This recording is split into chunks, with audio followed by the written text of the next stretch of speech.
Duh.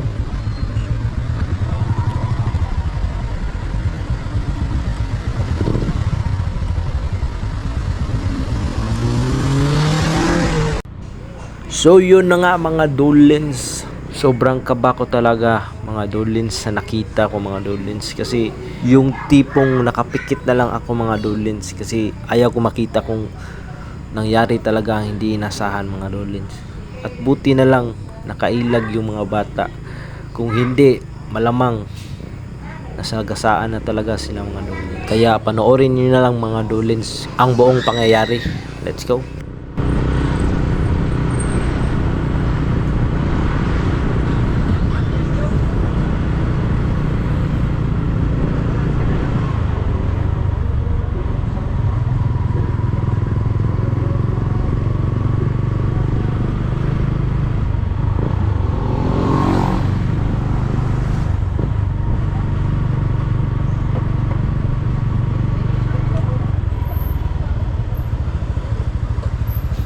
Dito mga dolens, makita natin na nasa gilid ng kalsada lang talaga ang mga bata mga dolens.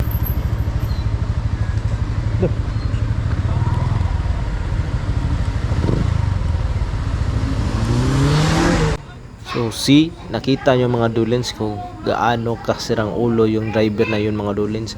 At sa nakita ko mga dolens, yung nagmamaneho ng sasakyan mga dolens is isang foreigner mga dolens. Buti na lang talaga mga dolens na nakita ng mga bata yung sasakyan mga dolens. Kaya thanks God mga dolens. Pinig ko mga bata. Nasugat siya? Ano?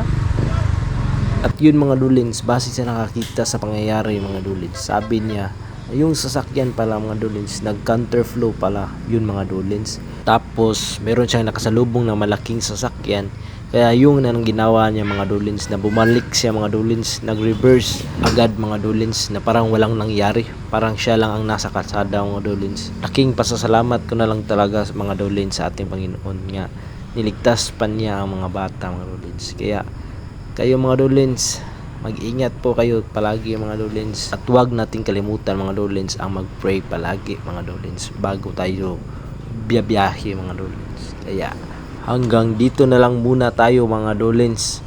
Salamat sa panonood, mag-ingat po tayo palagi mga dolens, ride safe and peace out, let's go.